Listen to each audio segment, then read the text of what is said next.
Well, FBI Director Kash Patel says the 29-year-old who shot up the Dallas ICE facility yesterday carried out a high degree of pre-attack planning.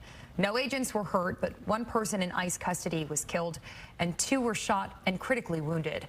That shooter, Joshua Yan, took his own life as law enforcement closed in on him. Fox 4's Sean Rabb joins us in studio with what the FBI director posted to social media this morning. Sean? Yeah, Hannah, and Tuesday we heard Dallas FBI Special Agent in Charge Joe Rothrock call this a targeted attack. Now we know more based on what we've learned today from FBI Director Kash Patel. The man who indiscriminately opened fire on that ICE processing facility began plotting the shooting as far back as August and apparently mimicked what he saw in the shooting of conservative political figure Charlie Kirk. One day after the shooting at the Dallas ICE processing facility that killed one person, wounding two, we are learning more about the plan that 29-year-old Joshua Yan, who took his own life after his violence, put in place. From FBI Director Kash Patel in a post on X, Patel says the shooter downloaded a document titled Dallas County Office of Homeland Security and Emergency Management containing a list of DHS facilities, that he conducted multiple searches of ballistics and the Charlie Kirk shot video the day before and the day of the shooting. And in August, he searched apps that tracked the presence of ICE agents and reportedly left handwritten notes. One of them said to read, "Hopefully this will give ICE agents real terror to think, is there a sniper with AP rounds on that roof?" I spoke with former U.S. Attorney for North Texas, Paul Coggins, about what we learned in this tweet.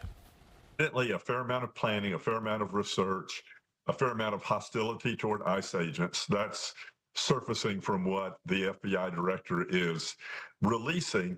Federal law enforcement, particularly the Department of Justice, needs to be focusing on international terrorism and domestic terrorism and find out what motivates each of those different attacks on our country. And of the two, between international terrorism and domestic terrorism, the one that scares me more, domestic terrorism. And so we have to sort of dig into what motivates these people, whether they're on the left, whether they're on the right, to take these kind of actions.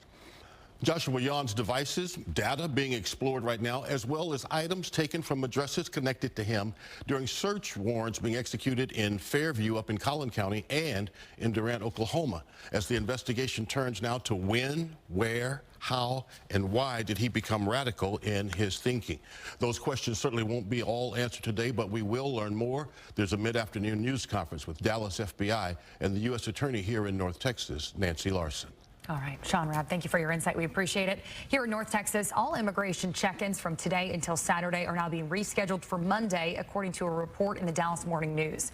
Check-ins are a regular part of ICE operations as a way to keep track of migrants in and around our area. In the next half hour, we will take a look at how operations are on hold at that facility. And we are expecting a news conference to happen this afternoon, right around 1:30. We will bring that to you live right here on Fox 4, as well as on fox4news.com and the Fox Local app. Again, the Fox Local app is free in your app store.